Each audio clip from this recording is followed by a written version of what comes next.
Antes de mergulhar neste mistério do casamento que parou uma igreja inteira e revelou um segredo que mudaria a vida de 3 pessoas, pare um segundo e me diga, de qual cidade você está assistindo a esta história?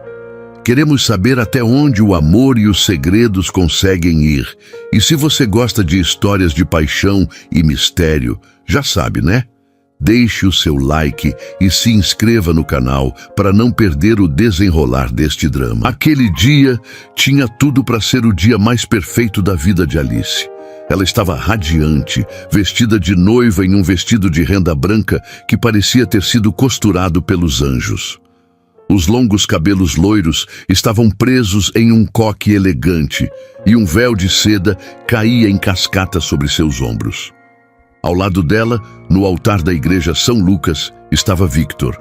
Victor, o amor da sua vida, o homem que ela tinha certeza ser o pai dos seus futuros filhos, o seu porto seguro. A luz do sol daquela manhã de sábado entrava pelos vitrais, pintando o chão de cores vibrantes, enquanto a marcha nupcial tocava de forma emocionante. Victor estava um pouco pálido, ela notou, mas atribuiu a palidez à emoção natural do momento. Ele apertou sua mão com força e Alice sentiu todo o seu corpo vibrar de felicidade. Eles se conheceram há 3 anos em um café. Foi um encontro de almas, imediato e avassalador.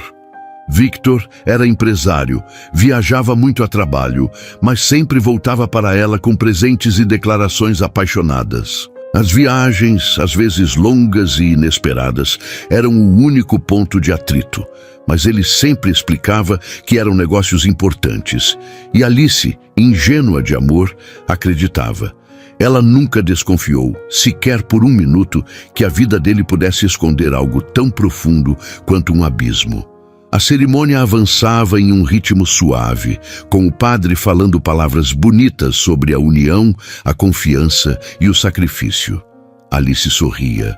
Ela estava prestes a dizer sim e selar o destino deles. Victor pegou o anel e quando o padre pediu que ele repetisse a frase sobre prometer amar e respeitar na alegria e na tristeza, na saúde e na doença, até que a morte os separasse, um barulho estrondoso no fundo da igreja quebrou a solenidade do momento.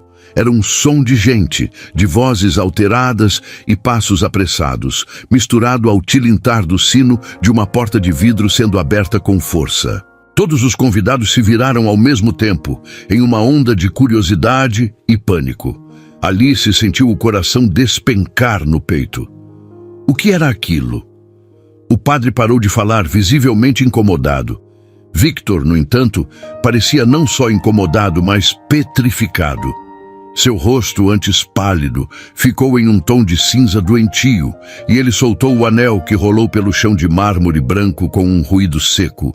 Alice tentou olhar em seus olhos, mas Victor estava fixado no fundo da igreja, parecendo ver um fantasma. Uma mulher, vestida de forma simples, mas com o rosto marcado pela raiva e pela dor, irrompeu pelo corredor central. Ela tinha cerca de 30 e poucos anos, cabelos escuros despenteados e carregava um bebê adormecido em um sling, enquanto segurava a mão de uma menina de uns 5 anos que chorava. A cena era inacreditável e perturbadora. A mulher parou a poucos metros do altar e encarou Victor com uma fúria que fez o ar na igreja parecer pesado e difícil de respirar. O silêncio que se seguiu foi quase mais alto do que o barulho da entrada.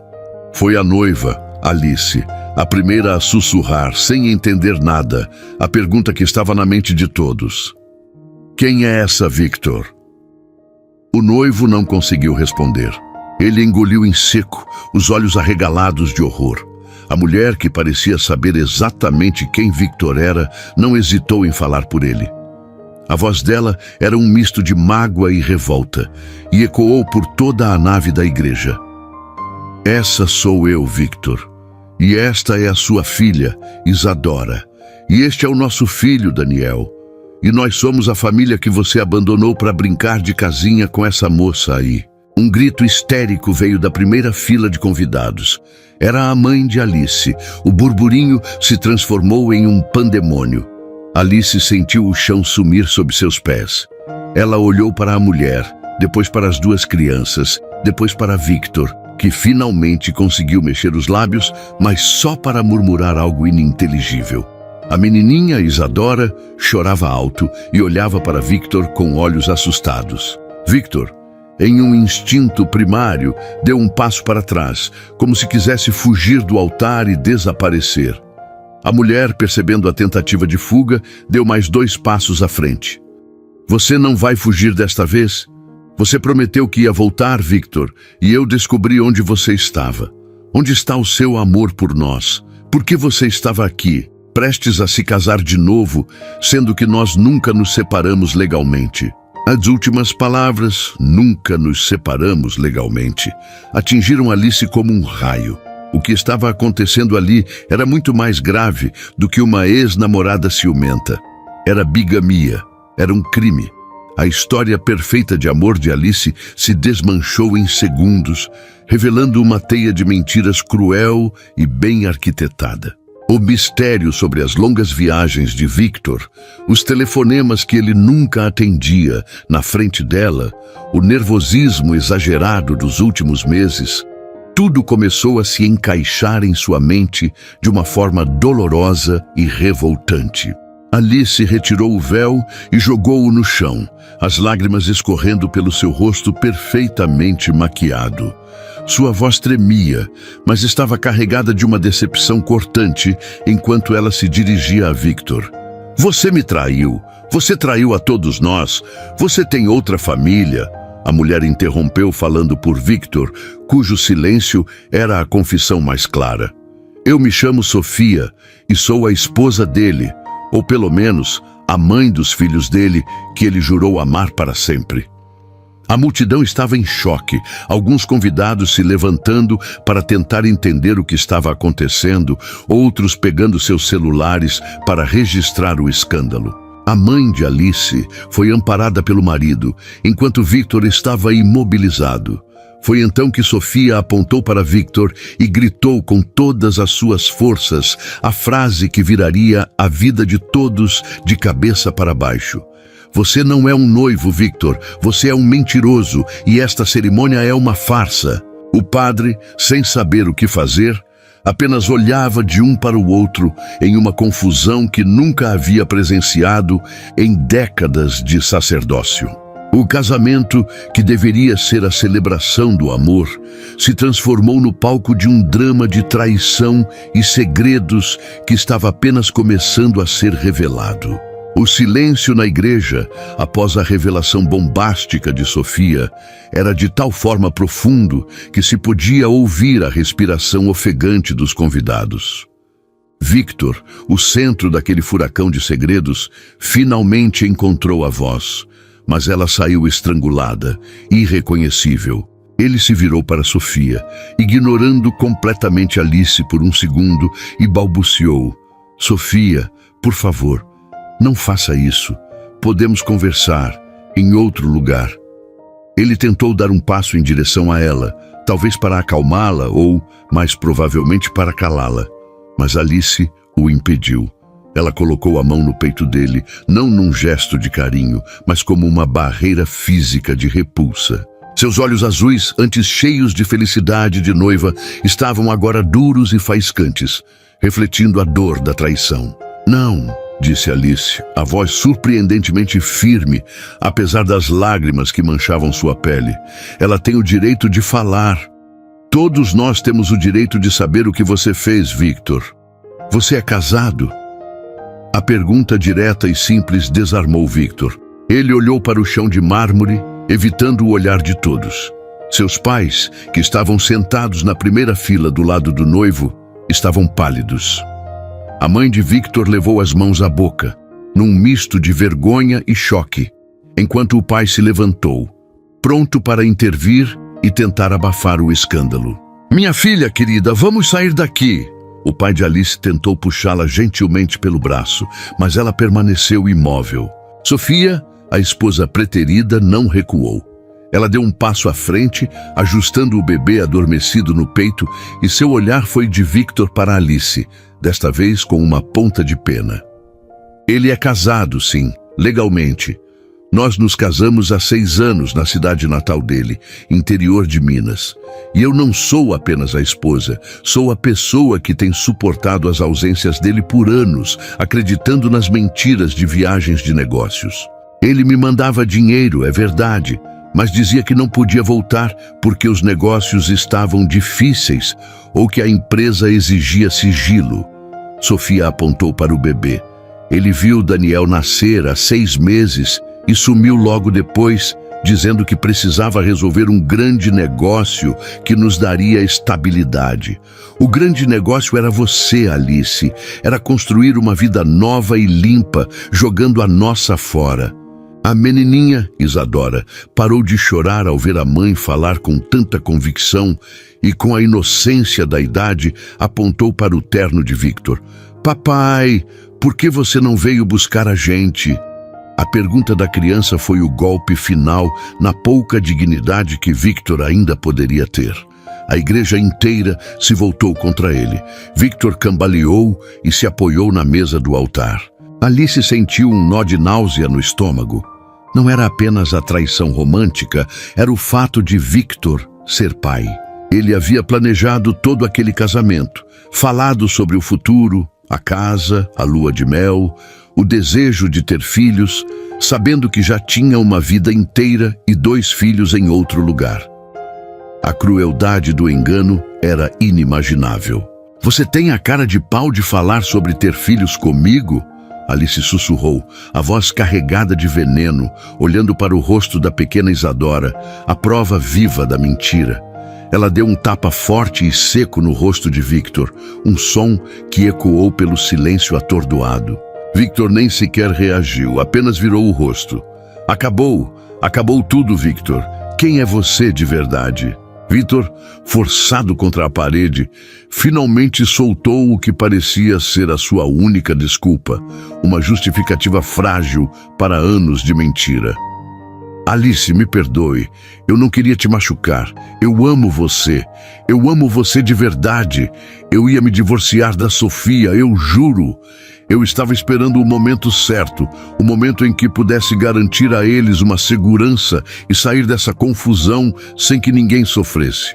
A nossa história, ela é diferente. Ela é o que eu sempre quis. Sofia e eu éramos muito jovens. Nos casamos por impulso, pelas crianças. Eu nunca quis magoar ninguém. Apenas queria a felicidade que você me dava.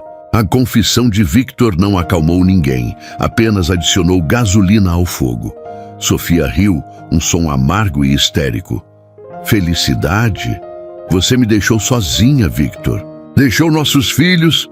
Eu trabalhava de manhã, tarde e noite em 2 empregos para sustentar a casa, enquanto você me enganava dizendo que estava em negócios. E o que você fez? Você estava aqui comprando anéis de diamante e casando em uma igreja que custa o que eu ganho em 1 ano.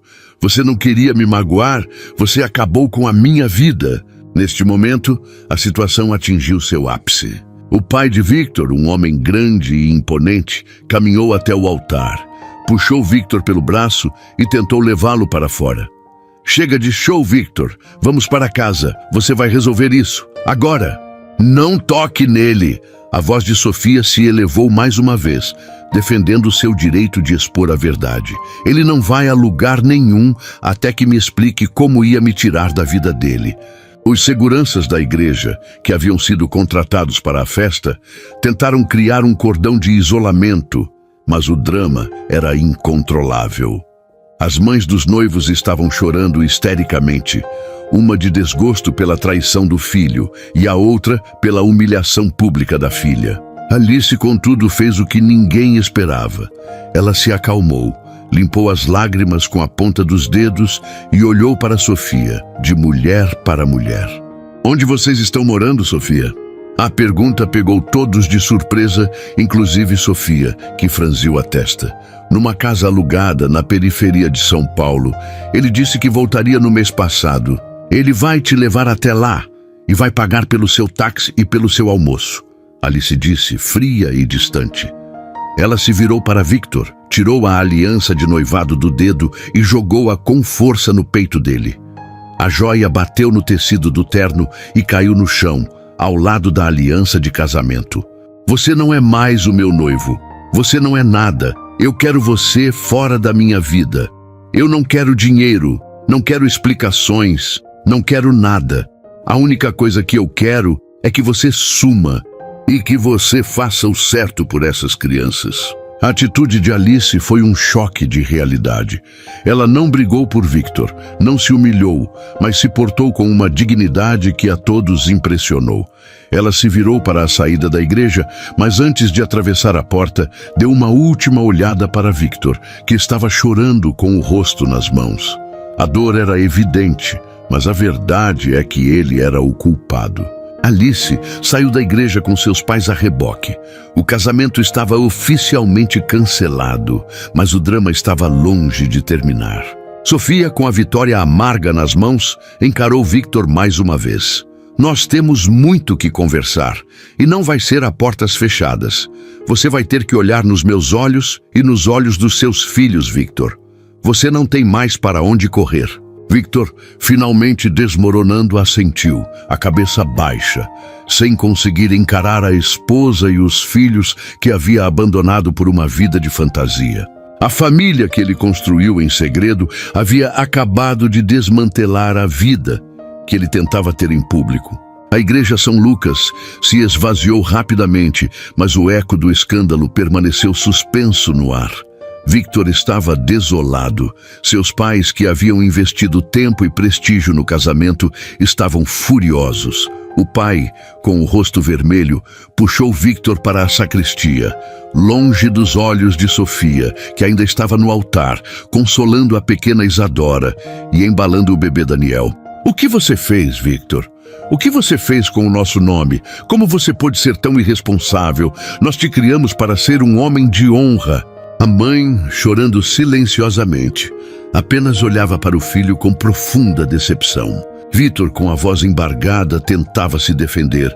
Pai, eu não tive escolha. Quando eu me mudei para São Paulo para expandir os negócios, eu percebi que a minha vida com Sofia não funcionava mais.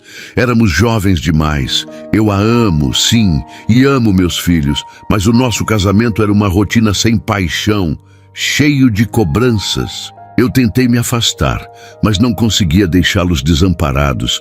Então eu continuei enviando dinheiro, sustentando a casa. E quanto mais eu enviava, mais difícil era falar a verdade. Eu fui um covarde. Eu tinha medo de machucá-los e medo de decepcionar vocês. Aí eu conheci a Alice e ela era a luz, a vida que eu sempre sonhei. Eu tentei adiar o divórcio, queria ter o momento perfeito para resolver as coisas com Sofia antes de me casar com Alice, mas o tempo acabou. O casamento era a minha chance de recomeçar, de me livrar de um erro do passado. A desculpa de Victor, embora patética, revelava a profundidade de sua covardia em enfrentar a verdade e a ilusão que ele construiu para si mesmo.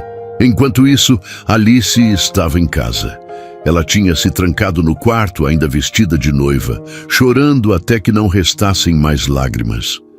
Sua mãe, Sônia, estava inconsolável, mas respeitou o pedido da filha por espaço. Alice deitou na cama, o vestido de renda esmagado sob o peso de sua dor. Ela não estava apenas triste, estava furiosa por ter sido feita de idiota. 3 anos de relacionamento, planos de vida, de ter uma família, tudo era uma mentira sustentada por um homem que viajava 2 vezes por mês para a sua outra vida. Ela ligou para a advogada da família, precisava de orientação sobre como proceder legalmente para anular a tentativa de casamento e, mais importante, para se proteger de qualquer ligação futura com Victor. Ela queria apagar Victor da sua vida. No final daquela tarde, Victor e Sofia tiveram o inevitável acerto de contas em um cartório, acompanhados por seus respectivos advogados. A atmosfera era fria e tensa. Victor já havia confirmado: O casamento com Sofia era legalmente válido e, portanto, a tentativa de casamento com Alice era nula. Sofia, agora calma e com a cabeça erguida, estava focada apenas nos direitos de seus filhos. Eu só quero que você garanta um futuro para Isadora e Daniel. Você pode ter traído o nosso casamento, Victor, mas você não vai trair o papel de pai. Eu só soube do casamento porque recebi uma fatura alta de flores no nosso endereço e, desconfiada das suas viagens, procurei o endereço dessa floricultura e encontrei o convite de casamento de vocês nas redes sociais da empresa. A revelação de Sofia mostrava o quanto Victor tinha sido descuidado em sua teia de mentiras. Ele usou a mesma conta empresarial para pagar os custos do casamento com Alice e para enviar a mesada para Sofia. Victor, já sem forças para discutir, apenas assentia. Ele prometeu o que pudesse: a transferência de um apartamento que havia herdado para os filhos e uma pensão generosa para Sofia e as crianças. Ele sabia que teria que pagar caro pela sua covardia e ele estava pronto para fazê-lo. A liberdade, ele percebeu, não era simplesmente fugir, era assumir as responsabilidades. Enquanto a separação legal avançava, Alice tentava seguir sua vida. 2 semanas após o escândalo, ela estava de volta ao trabalho, mas a tristeza e a humilhação eram constantes. Ela evitava a todo custo qualquer notícia ou fofoca sobre Victor, mas o drama na igreja havia se espalhado como fogo nas redes sociais e na alta sociedade de São Paulo. A dor de Alice era agravada pela sensação de que todos a olhavam com pena. Uma noite, porém, uma reviravolta sutil aconteceu. Alice recebeu um envelope pardo, sem remetente, em sua caixa de correio. Dentro havia apenas uma folha de papel dobrada. Não era uma carta, mas uma cópia de uma declaração que Victor havia assinado em cartório, juntada ao processo de divórcio. O documento não era para ela, mas Alice não resistiu e leu. Victor detalhava em minúcias o motivo de ter abandonado o primeiro casamento. Ele se sentia sufocado pelas responsabilidades financeiras e pela pressão de um casamento precoce, e ao conhecer Alice, viu a chance de ser salvo e de ser quem ele realmente era. Ele terminava a declaração dizendo que, embora o divórcio fosse inevitável, Alice era a única mulher que ele amou de verdade e a quem ele devia as desculpas mais sinceras e o reconhecimento de que ela era a vítima mais inocente de sua trapaça. Ele dizia que jamais tentaria procurá-la, pois não tinha o direito, mas esperava que um dia ela encontrasse a paz e o amor que ele não soube dar.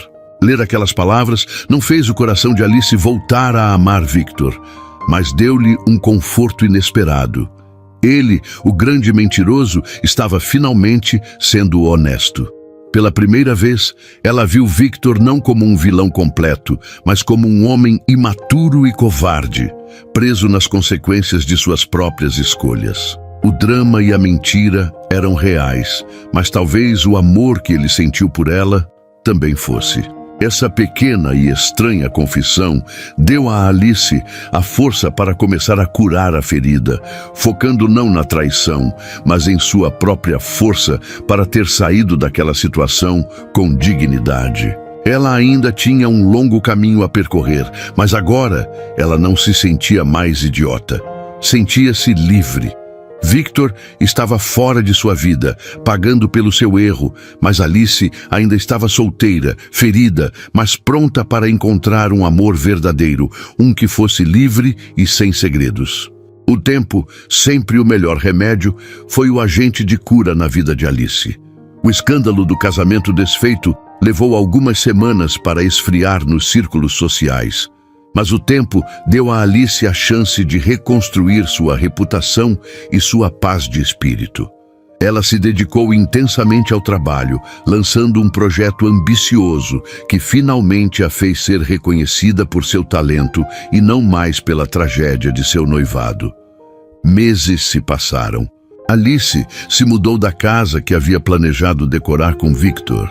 buscando um apartamento pequeno, mas cheio de luz, que ela decorou com seu próprio toque, uma representação de sua nova independência. Ela cortou os longos cabelos, um ato simbólico de deixar o passado para trás. Enquanto isso, Victor enfrentou as consequências de seus atos. O divórcio com Sofia foi finalizado e ele cumpriu sua palavra, garantindo um bom futuro para Isadora e Daniel. Ele foi forçado a encarar a realidade de ser pai em tempo integral, viajando semanalmente para a cidade onde Sofia e os filhos moravam para cumprir suas responsabilidades de visita. Seus negócios sofreram um abalo devido ao escândalo e à sua ausência forçada, mas ele lutava para se reerguer, focado em ser um homem melhor, longe de mentiras. Victor se tornou um fantasma para Alice e ela não sentia mais raiva, apenas uma profunda indiferença, a certeza de que a vida havia lhe mostrado um livramento. Quase um ano após o fatídico dia na igreja, Alice estava em uma galeria de arte com sua melhor amiga, Lívia, em um evento de lançamento. Ela estava rindo, vestida com um elegante vestido preto e sentia-se mais leve do que jamais esteve. Enquanto observava um quadro, um homem se aproximou e, com um sorriso calmo e sincero, lhe ofereceu uma taça de espumante. Era Daniel, o dono da galeria, um artista plástico talentoso, com olhos gentis e uma aura de honestidade que Alice não via em um homem há muito tempo. Daniel não era tão expansivo ou aventureiro quanto Victor, mas era sólido, transparente e, o mais importante, livre de segredos. Eles começaram a conversar.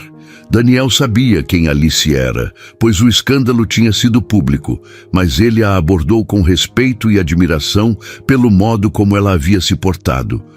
"Você tem uma força que poucas pessoas teriam", ele lhe disse em um de seus primeiros encontros.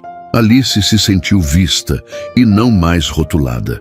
O namoro começou devagar, baseado em conversas profundas e na absoluta verdade. Daniel não escondia nada, e Alice, traumatizada, questionava tudo abertamente, exigindo a transparência que lhe havia sido roubada. Daniel respondia a tudo com paciência e clareza, mostrando que a confiança não precisava ser conquistada com jogos, mas sim com a simples verdade. O amor deles floresceu de forma tranquila e madura. Alice finalmente entendeu que a paixão avassaladora e imediata de seu relacionamento com Victor era, na verdade, um sinal de que algo estava sendo escondido. A vida dupla de Victor exigia uma performance intensa e constante. Já a vida com Daniel era serena, sem picos dramáticos, mas profundamente satisfatória. Eles eram parceiros em tudo, e a comunicação era a base do relacionamento. Um dia, ao ajudar Daniel a organizar seu ateliê, Alice encontrou uma pasta com documentos de Daniel. Seu coração disparou por um segundo, voltando ao trauma do passado. Daniel, vendo sua reação de pânico, pegou a pasta e a abriu na sua frente com um sorriso. "São apenas papéis de compra de tintas e notas fiscais de molduras, meu amor. Mas se você quiser ver tudo o que tenho, pode olhar. Não há nada aqui que não seja seu, e eu não tenho nada que precise esconder de você." A atitude simples de Daniel desfez o nó de medo que ela carregava. Alice sorriu, profundamente grata por ter encontrado a paz que merecia. 1 ano e meio depois do desastre na igreja, Alice se casou. Não houve grandes festas ou holofotes, mas uma cerimônia simples e íntima em um lindo jardim, apenas com os amigos e a família mais próximos. O noivo era Daniel, o homem que ela escolheu não pela ilusão, mas pela certeza da honestidade. Alice estava linda, e desta vez suas lágrimas eram apenas de pura alegria, sem qualquer sombra de dúvida. Ao lado de Daniel, ela se sentia segura, amada e, acima de tudo, respeitada em sua história.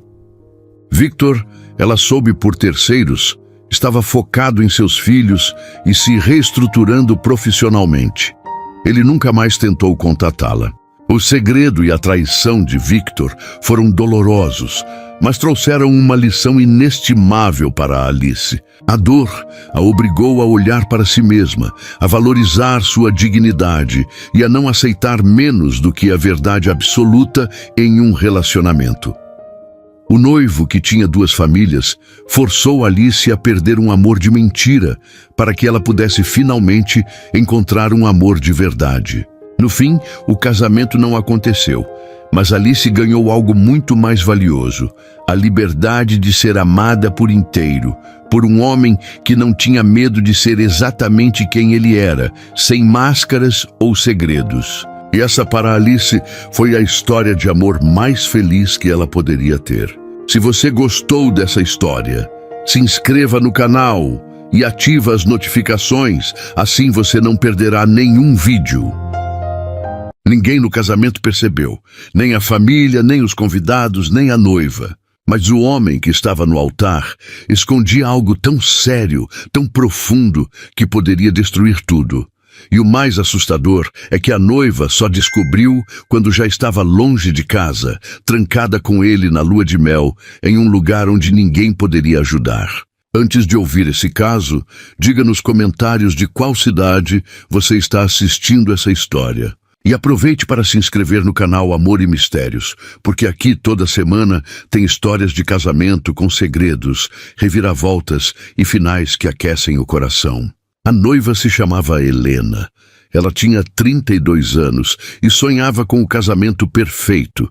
Ela queria algo simples, elegante e cheio de amor.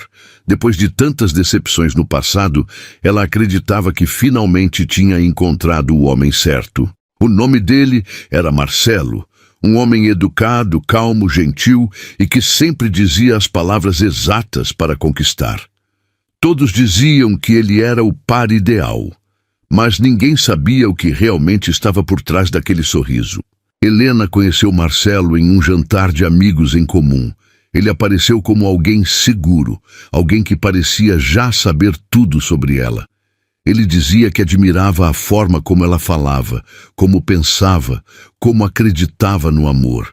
Helena se sentiu vista, escolhida, desejada. E depois de tantas frustrações, ela deixou-se envolver. O relacionamento foi rápido demais.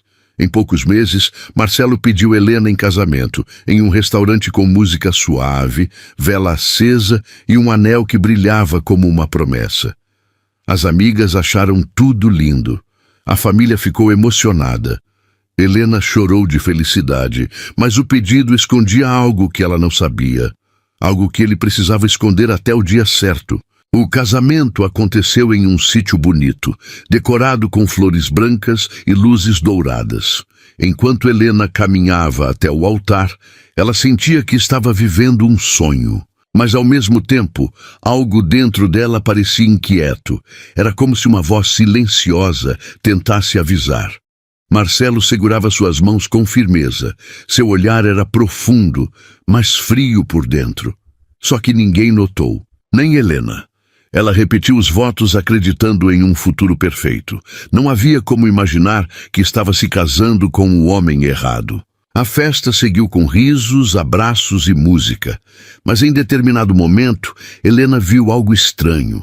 Marcelo desapareceu por alguns minutos. Quando voltou, estava sério, tenso, como se tivesse recebido uma notícia. Ela perguntou se estava tudo bem, e ele respondeu que era apenas cansaço, mas seus olhos diziam outra coisa. Helena tentou ignorar. Não queria estragar o dia que sempre sonhou. Porém, aquele seria apenas o primeiro sinal. A lua de mel seria em uma praia isolada, um lugar escolhido por Marcelo. Helena achou romântico, mas estranho, porque ela sempre sonhou em viajar para outro país. Ele disse que seria melhor um lugar mais discreto, longe de todos. Ela aceitou. Afinal, confiava nele. Eles viajaram no dia seguinte, e assim que chegaram, Helena sentiu um arrepio. O hotel era bonito, mas ficava afastado, cercado por mata e quase sem hóspedes. Marcelo parecia inquieto, como se estivesse esperando algo ou alguém. Helena tentou conversar, mas ele mudava de assunto. E quando ela perguntou por que ele estava tão diferente, ele apenas respondeu que ela precisava confiar. Na primeira noite, algo aconteceu. Helena acordou e percebeu que Marcelo não estava na cama. Ela chamou, mas não ouviu resposta. Levantou e viu a porta da sacada aberta. Marcelo estava lá fora falando ao telefone em voz baixa, como se escondesse cada palavra. Helena tentou ouvir, mas só conseguiu captar trechos. Ela não sabe. Ninguém pode descobrir, depois da lua de mel. O coração dela acelerou. O medo subiu pelo corpo. Ela voltou para a cama e fingiu estar dormindo. Quando Marcelo retornou, ele a observou por alguns segundos, como se verificasse se ela estava acordada. E, naquele momento, Helena teve certeza de que algo estava muito errado. Mas ainda não sabia o que era, não sabia se estava em perigo, não sabia se aquele homem era realmente quem dizia ser. E o pior, não tinha como voltar para casa. Helena ficou acordada a noite inteira, com o coração acelerado. Pela manhã, fingiu normalidade. Tomou café, caminhou pela praia, sorriu para os empregados do hotel. Marcelo se manteve calmo, como se nada tivesse acontecido. Mas ela já não via mais o mesmo homem. Cada gesto dele parecia medido, calculado. No segundo dia, Helena resolveu procurar distrações. Alugou um caiaque, nadou até uma enseada e tentou respirar. Mesmo assim, a sensação de estar vigiada não a largava. Voltou ao quarto cedo. Marcelo estava arrumando uma mala pequena. Disse que iam para uma pousada ainda mais reservada, um lugar que ele conhecia desde criança. Helena hesitou, mas aceitou. Preferiu não discutir no começo da lua de mel. No carro, Marcelo atendeu outro telefonema e baixou a voz. Helena fingiu olhar o mar, mas percebeu que o celular dele vibrava com mensagens que ela não conseguia ver. Quando ele estacionou em frente à pousada, o recepcionista o cumprimentou com um aperto de mão firme. "Bom ver você, Rodrigo", disse o homem com familiaridade. Helena olhou para Marcelo. "Rodrigo?", perguntou. Marcelo sorriu como se fosse apenas uma piada antiga. "É só um apelido de infância", disse. Helena deixou passar. Achou estranho, mas não suficiente para brigas. O quarto da pousada era rústico, iluminado por janelas amplas que davam para o mar. À noite, enquanto Marcelo dormia, Helena aproveitou para vasculhar a bolsa dele. Não era algo que ela imaginasse fazer antes do casamento, mas a dúvida mordia como uma ferida. Encontrou cartões de visitas com nomes diferentes, recibos de hotéis em cidades que ele nunca havia mencionado e um pequeno caderno com anotações truncadas. Havia ali uma lista de nomes e datas, e ao lado uma palavra repetida: resolver. Helena deixou o caderno no lugar, com a respiração presa. Decidiu esperar por mais sinais. Na manhã seguinte, caminhou até a vila e conversou com uma senhora que vendia artesanato.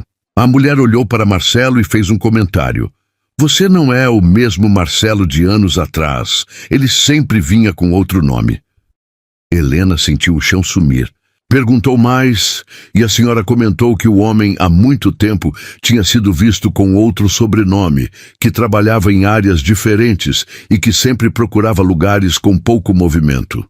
Ao voltar para a pousada, Helena encontrou na cama uma foto pequena dentro do livro que ele estava lendo.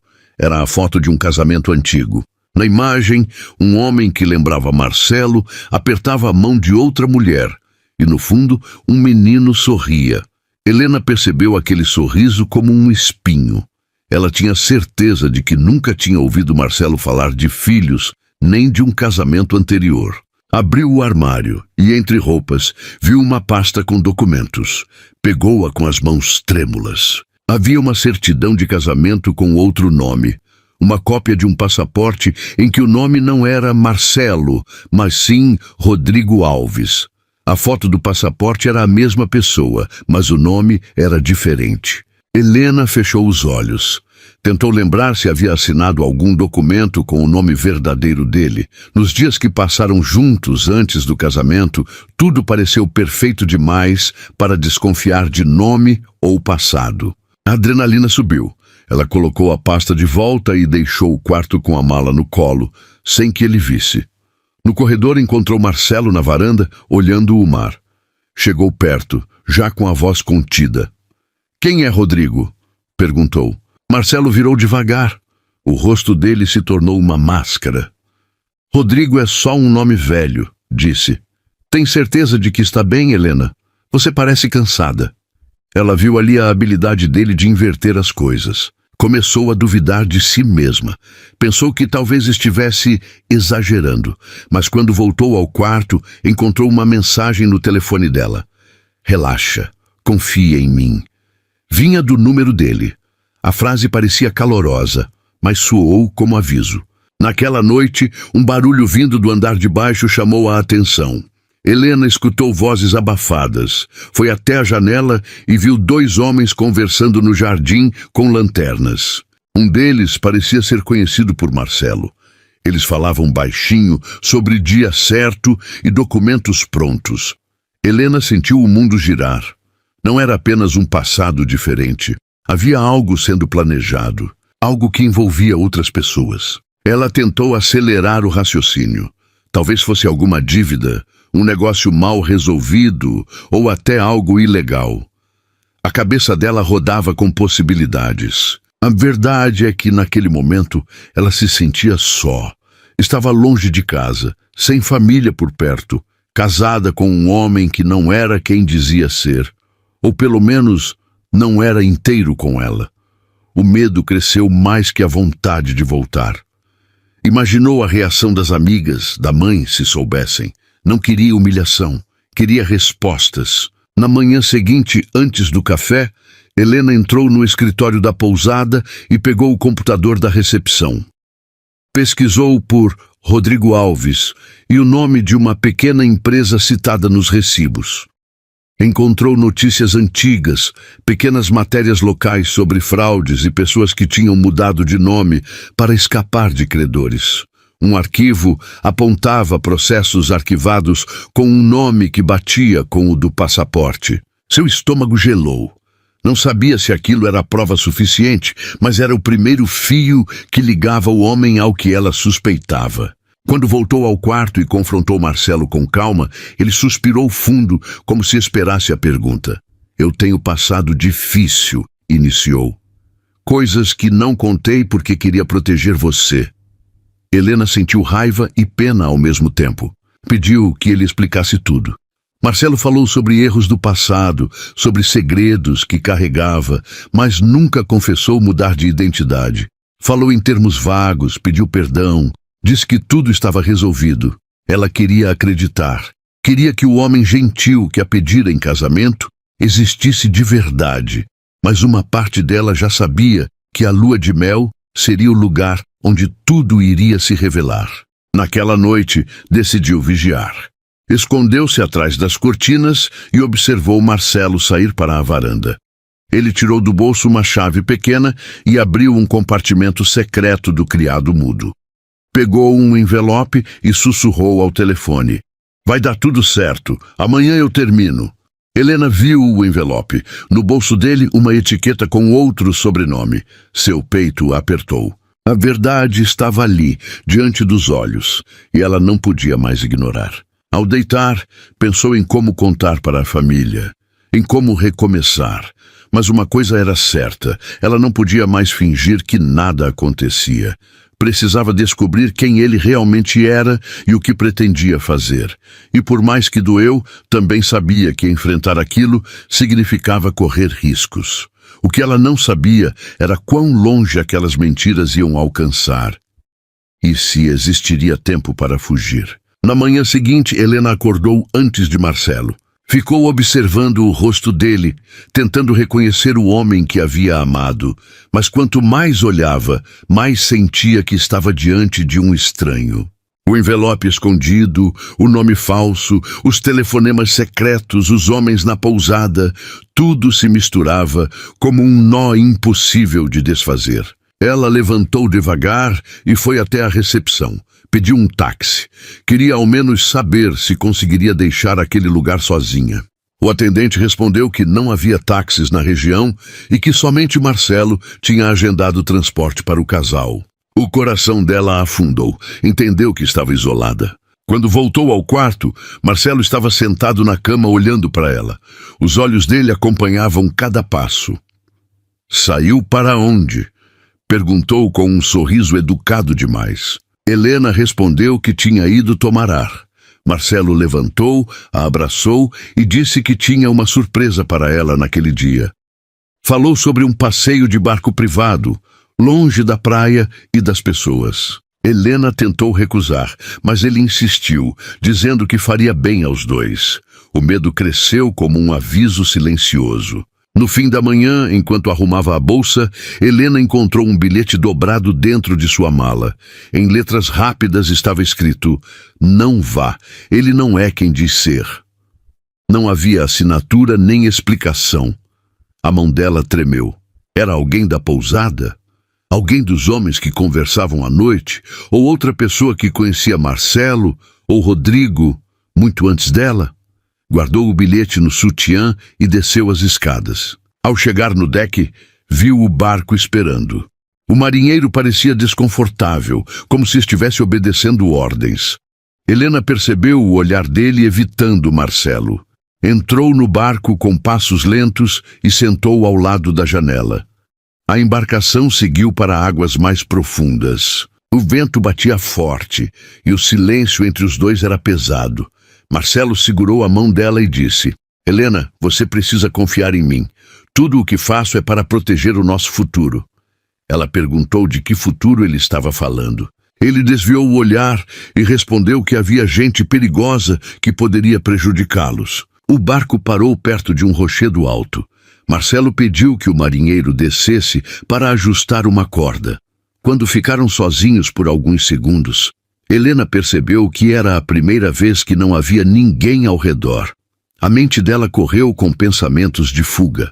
Mas antes que pudesse agir, o marinheiro voltou e fez um sinal discreto para ela. Um movimento rápido com os olhos como se dissesse: "Não fique sozinha com ele." Helena entendeu. O barco voltou para a costa mais cedo, sem explicações. Marcelo ficou irritado e disse que o marinheiro era incompetente. Helena sentiu que havia algo maior acontecendo, algo que até desconhecidos conseguiam perceber. De volta ao quarto, Helena decidiu olhar novamente o envelope escondido. Esperou Marcelo tomar banho e abriu o compartimento secreto com um grampo. Dentro havia fotos, cópias de contratos e uma certidão de nascimento de uma criança com o sobrenome dele. Mas o que tirou o ar de Helena foi uma carta com a data de 2 semanas antes do casamento. Na carta, uma mulher dizia: "Você prometeu que não envolveria mais ninguém. Prometeu que iria parar." No fim da carta, um aviso: "Se ela descobrir, tudo acaba." Helena guardou tudo rapidamente quando ouviu a porta do banheiro abrir. Marcelo saiu com a toalha no rosto e perguntou se ela estava bem. Helena disse que só estava cansada. Ele a observou por longos segundos, como se tentasse decifrar o que ela sabia. Deitou ao lado dela e passou a mão nos cabelos dela com delicadeza falsa. Sussurrou: "Eu esperei a vida inteira para esse momento. Não vai estragar agora." As palavras eram doces, mas o tom era duro, quase uma ordem. Naquela noite, Helena fingiu dormir. Marcelo levantou e saiu do quarto com o envelope no bolso. Helena esperou alguns minutos e o seguiu em silêncio. Viu quando ele encontrou um dos homens da pousada na área externa. Ouviu apenas partes da conversa. Ele dizia que precisava de mais tempo, que Helena estava começando a desconfiar. O homem respondeu que não havia mais prazo, que tudo tinha que ser feito antes do retorno da viagem. Helena sentiu o sangue gelar. O que precisava ser feito antes da volta? E por quê? Quando Marcelo voltou para o quarto, Helena estava na cama, imóvel. Fingiu estar em sono profundo. Ele a observou por um tempo. Tocou seu braço e apagou a luz. O silêncio se espalhou pelo quarto, mas o coração dela batia forte, sem descanso. Ela sabia que precisava agir. Sabia que não podia mais esperar para descobrir o restante. E entendeu que naquela lua de mel, a verdade estava prestes a aparecer. Mesmo que fosse dolorosa, mesmo que mudasse tudo, mesmo que fosse tarde demais. Mas antes de dormir, Helena fez algo que não tinha feito até então.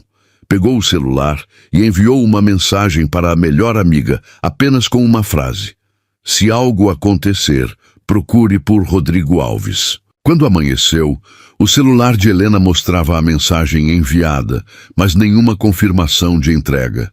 A pousada tinha sinal fraco, e naquele momento ela percebeu que talvez sua única tentativa de pedir ajuda não tivesse chegado ao destino.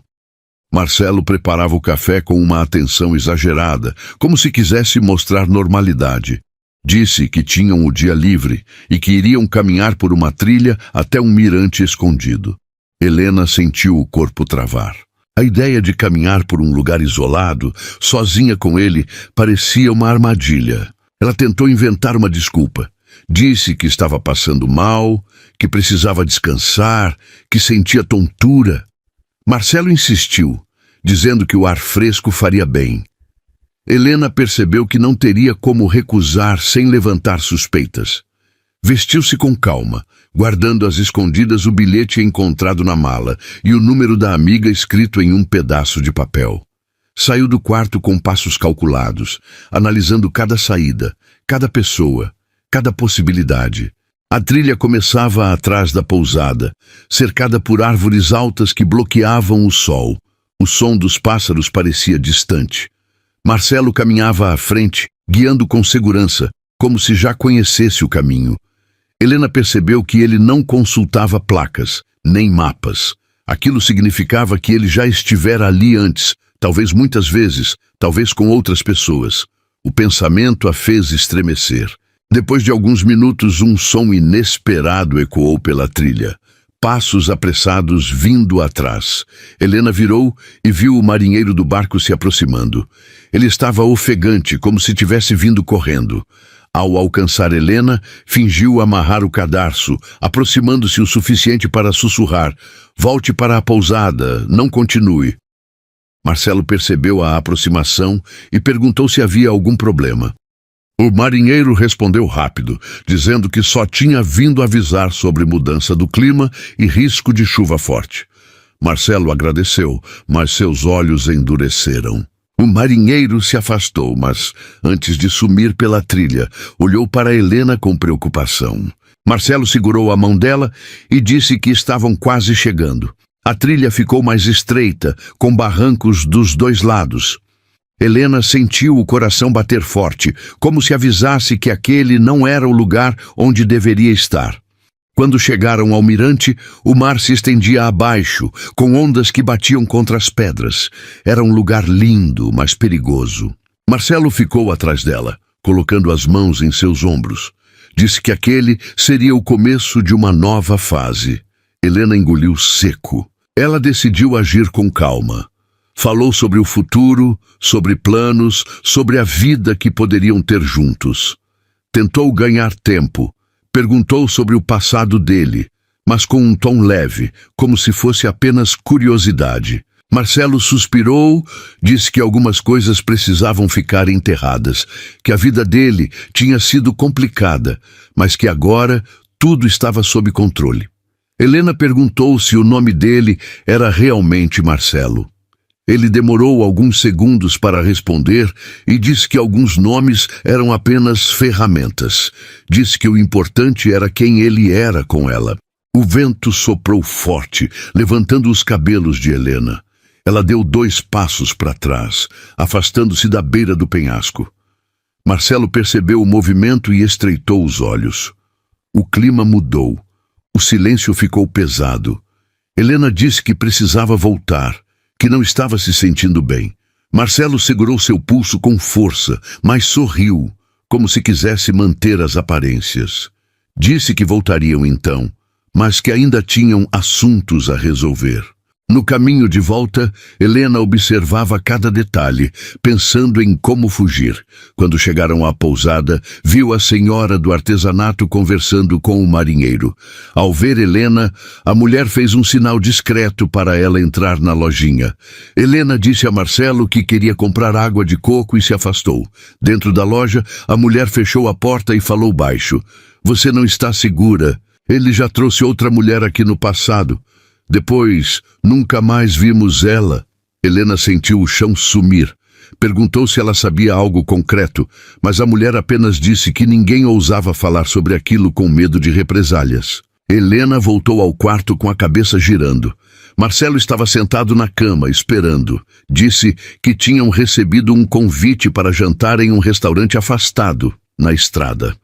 Helena recusou com firmeza, dizendo que precisava descansar. Marcelo insistiu mais uma vez, mas ela manteve a decisão. Ele saiu do quarto irritado, dizendo que ia organizar tudo sozinho. Quando a porta se fechou, Helena respirou fundo e começou a arrumar uma pequena mochila. Pegou o dinheiro escondido, um documento seu e o pedaço de papel com o número da amiga. Abriu a janela e avaliou a distância até o chão. Era alta demais. Pensou em usar as escadas, mas sabia que poderia cruzar com alguém. Enquanto tentava decidir como sair, ouviu passos no corredor. O coração disparou. A maçaneta girou lentamente. Helena recuou, mas quem entrou foi o marinheiro. Ele fechou a porta rápido e disse: "Tenho um carro esperando atrás da pousada. Você precisa sair agora."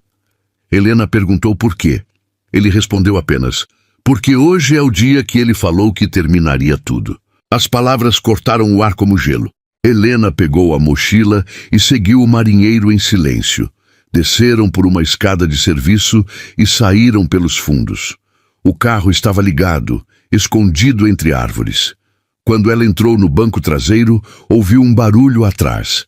Marcelo estava na varanda procurando alguém. O marinheiro acelerou antes que ele pudesse ver o carro. A estrada era estreita e cheia de curvas. Helena olhava pela janela, tentando acreditar que estava realmente indo embora.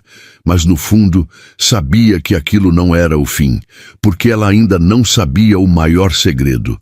Ainda não sabia o motivo real para ele ter se casado com ela.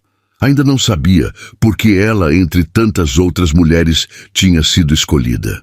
E era essa resposta que poderia mudar tudo. O carro seguia pela estrada estreita, enquanto o marinheiro olhava nervoso pelo retrovisor. Helena tentava controlar a respiração, mas suas mãos tremiam. As árvores passavam depressa pelas janelas e ela sentia que, mesmo fugindo, o medo continuava sentado ao seu lado. Depois de alguns minutos, o carro parou perto de uma casa simples, afastada da estrada. O marinheiro pediu que ela descesse e esperasse dentro. Disse que voltaria com notícias. Helena perguntou quem morava ali, mas ele apenas respondeu que era alguém que poderia ajudá-la. E então foi embora, deixando-a com a sensação de estar começando mais um capítulo incerto. A porta da casa estava aberta. Helena entrou devagar. O lugar era modesto, com móveis antigos e cheiro de café fresco. Uma mulher apareceu na cozinha, enxugando as mãos no avental. Ela a observou com atenção, como se já soubesse quem estava diante dela. "Você é Helena", disse sem rodeios. Helena confirmou, perguntando como ela sabia. A mulher respirou fundo e respondeu: "Porque já estive no seu lugar." O coração de Helena disparou. A mulher se apresentou como Clara. Disse que anos antes havia se envolvido com o mesmo homem, mas ele usava outro nome naquela época. Contou que se apaixonou rápido, que ele era gentil, inteligente e misterioso na medida certa. Contou que também foi levada para aquela mesma pousada, que também ouviu conversas escondidas e também recebeu avisos tardios. Helena ouviu cada palavra com o estômago embrulhado. Perguntou o que tinha acontecido com Clara então. A mulher respondeu que conseguiu fugir, mas não antes de descobrir o motivo que movia aquele homem. Clara entregou a Helena uma pasta fina com papéis envelhecidos e algumas fotos. Disse que precisava ver com os próprios olhos. Helena abriu o material com cuidado. Ali havia informações sobre uma família rica, uma herança antiga, um patrimônio em disputa. No centro da história havia o nome de um homem mais velho, falecido há meses. E abaixo, uma lista de possíveis herdeiros.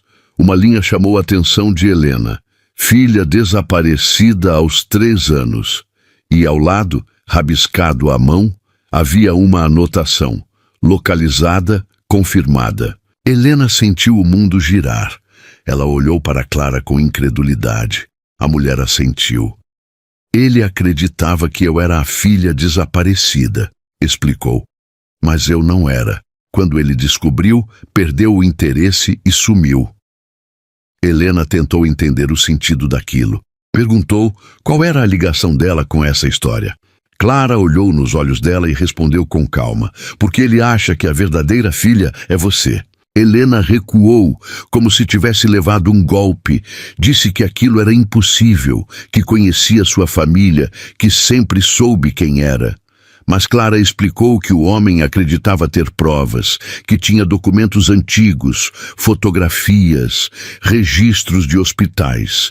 Disse que ele precisava da herdeira para acessar bens bloqueados, para validar direitos, para assumir propriedades. Helena ficou sem ar. Tentou negar, mas uma lembrança distante veio à tona. Um comentário da mãe sobre um período difícil, uma mudança repentina de cidade, um silêncio sobre os primeiros anos de vida dela. Antes que pudesse organizar os pensamentos, ouviram um som de carro se aproximando. Clara olhou pela janela e ficou pálida. Disse que o marinheiro ainda não podia estar de volta. Mandou Helena se esconder no quarto dos fundos. Helena correu, fechou a porta e ficou atrás do armário. Passos ecoaram pela sala. Uma voz conhecida chamou pelo nome de Clara.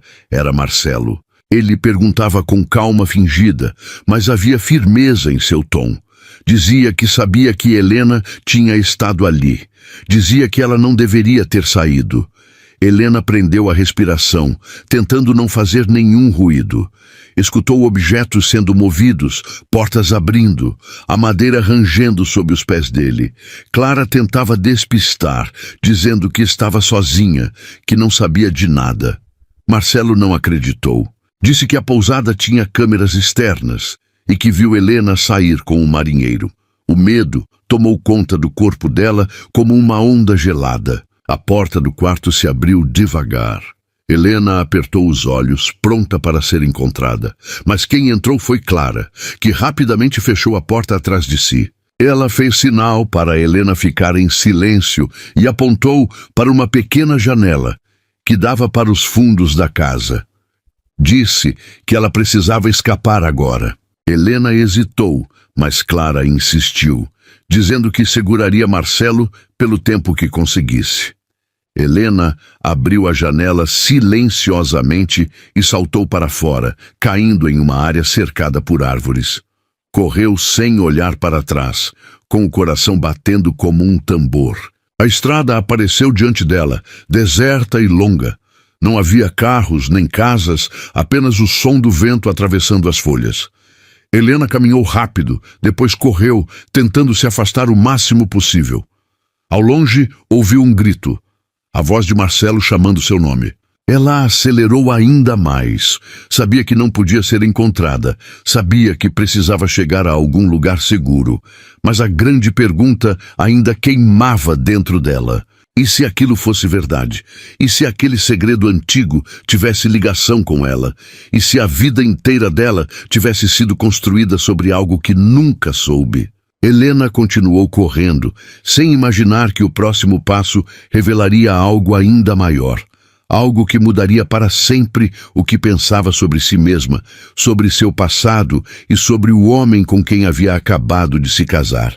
Marcelo alcançou Helena quando chegaram no ponto mais alto da trilha. Helena respirou fundo.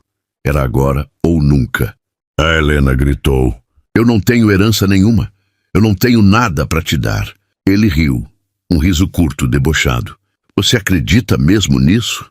Perguntou, tirando do bolso um envelope amassado. Eu sabia quem você era antes mesmo de você saber meu nome. Helena sentiu as pernas tremerem. Marcelo abriu o envelope e mostrou papéis, documentos antigos, assinaturas, fotos. Sua mãe nunca te contou nada. Mas você é, sim, a única herdeira da família Duarte. Eu tive acesso a todos os registros. Eu só precisava me casar com você antes que alguém te avisasse. Helena gelou. Era informação demais, mas ele continuou. E antes que você pergunte, sim, eu já fui casado. Casei com a Clara achando que ela fosse a herdeira. Olha o nível da minha burrice. Só que ela não era nada. Não valia um centavo para mim. Ela até teve um filho meu, um garoto. Mas, sinceramente, eu nunca liguei. Foi só consequência dessa história ridícula de eu ter apostado nas pistas erradas. Perdi tempo com aquela mulher à toa.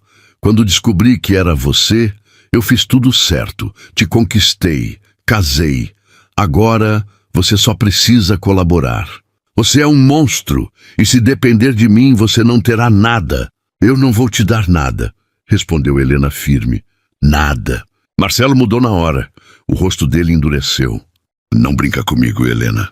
Eu não perdi anos da minha vida à toa. Você vai assinar o que eu mandar. Ele avançou, segurou o braço dela com força. Helena tentou se soltar, mas ele apertou ainda mais. Você não vai estragar tudo. Me solta! Ela gritou. Eles começaram a lutar. Não era uma briga bonita. Era desesperada. Ela tentando escapar, ele tentando controlar. Um passo em falso, um escorregão na pedra úmida e Marcelo quase a derrubou. Para de resistir, ele berrou. Eu não vou viver com você. Eu não vou te dar nada, ela gritou de volta.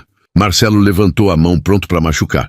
Mas antes que ele encostasse nela, uma voz surgiu atrás. Já chega!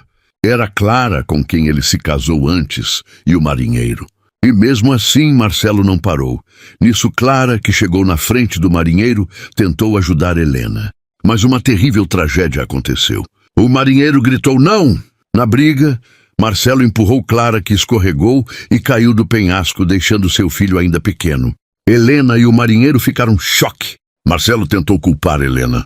Antes de ir atrás de Helena, o marinheiro, conhecendo Marcelo, já havia chamado a polícia, que presenciou tudo. Os policiais levaram Marcelo, ou Rodrigo, seu nome verdadeiro, algemado. Ele ainda tentou olhar para ela, mas Helena virou o rosto. Ele não tinha mais poder nenhum sobre ela. No fim, Marcelo foi preso diante de todas as provas e testemunhas, e Clara perdeu a vida ao tentar ajudar Helena. A criança, agora sem mãe e com um pai condenado, ficou totalmente desamparada. E foi justamente Helena, a mulher que ele tentou destruir, manipular e usar pela herança, quem conseguiu a guarda do bebê. Por ironia do destino, toda a obsessão de Marcelo para roubar a herança de Helena terminou ao contrário. Quem se tornou o verdadeiro herdeiro foi seu próprio filho, criado com amor por Helena, enquanto Marcelo apodrecia na cadeia sem nada além do peso dos próprios erros.